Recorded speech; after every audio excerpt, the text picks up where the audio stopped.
17 वर्षीय अल्पवयीन मुलीवर अत्याचार करणाऱ्या आरोपी शिक्षकाला तात्काळ अटक करा. बिरसा फायटर्सची मागणी. उपविभागीय पोलीस अधिकारी शहादा यांना निवेदन. शहादा प्रतिनिधी.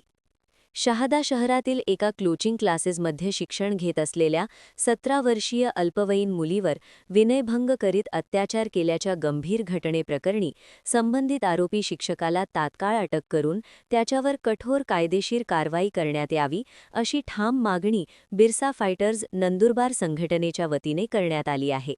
या मागणीचे निवेदन उपविभागीय पोलीस अधिकारी शहादा यांना देण्यात आले.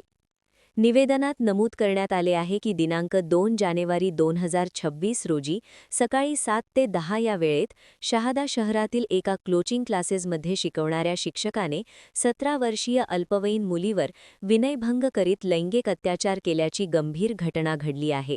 या प्रकरणी पीडितेच्या तक्रारीवरून शहादा पोलीस ठाण्यात योगेश अरुण शेंडे या शिक्षकाविरोधात पॉक्सो कायद्यांतर्गत गुन्हा दाखल करण्यात आला आहे. मात्र गुन्हा दाखल होऊनही अद्याप आरोपीस अटक करण्यात आलेली नसल्याची माहिती प्रसारमाध्यमांद्वारे समोर येत आहे. यामुळे जिल्ह्यातील अल्पवयीन मुलींच्या सुरक्षिततेबाबत गंभीर प्रश्न उपस्थित झाला असून विद्यार्थिनींच्या पालकांमध्ये तीव्र संतापाचे वातावरण निर्माण झाले आहे. या घटनेचा बिरसा फायटर्स संघटनेच्या वतीने तीव्र शब्दात निषेध व्यक्त करण्यात आला आहे. शैक्षणिक संस्थांमध्येच जर मुली सुरक्षित नसतील तर समाजासाठी ही अत्यंत चिंताजनक बाब असल्याचे निवेदनात नमूद करण्यात आहे. आरोपी शिक्षकास तात्काळ अटक करून त्याच्यावर कठोरात कठोर कारवाई करण्यात यावी, अन्यथा संघटनेच्या वतीने तीव्र आंदोलन छेडण्यात येईल असा इशाराही यावेळी देण्यात आला.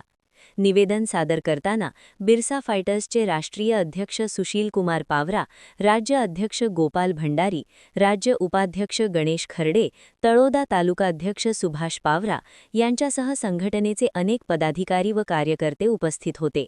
दरम्यान पोलीस प्रशासनाने या प्रकरणाची गांभीर्याने दखल घेऊन तात्काळ कारवाई करावी अशी मागणी नागरिकांमधूनही होत आहे.